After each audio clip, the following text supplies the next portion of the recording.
So I have the data of students here, I have their names, and I have their grades on test 1, test 2, and I want to know if they passed at least one test.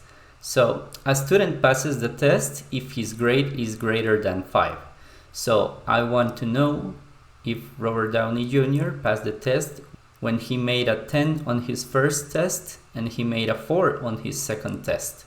So I'm gonna test this condition to see if it's true that he passed at least one. So I'm gonna type in the equal sign and I'm gonna type or, and then I'm gonna open up the parentheses and I'm gonna select the cell C3.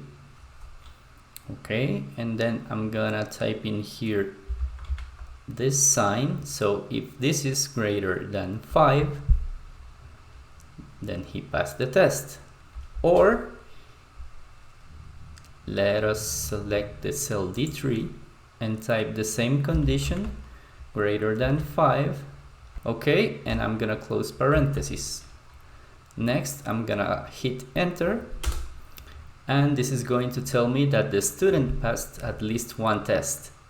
So I want to know if the other students passed at least one test. So I'm gonna copy this formula and I'm gonna paste it here. So as you can see on the results, Robert Downey Jr. passed at least one test because he made a 10 on the first one. So the second student made 5 or less in both the tests, so he didn't pass the class. Then Mark Ruffalo passed at least the second test. The next student passed both tests, and the last one, he didn't pass either one of them.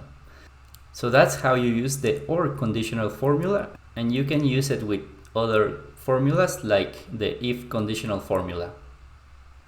Okay guys, I hope that video was helpful. If it was, please don't forget to like and subscribe. It doesn't cost you anything and you'll be motivating me to upload more tutorials and videos for you. Thanks again, see you next time.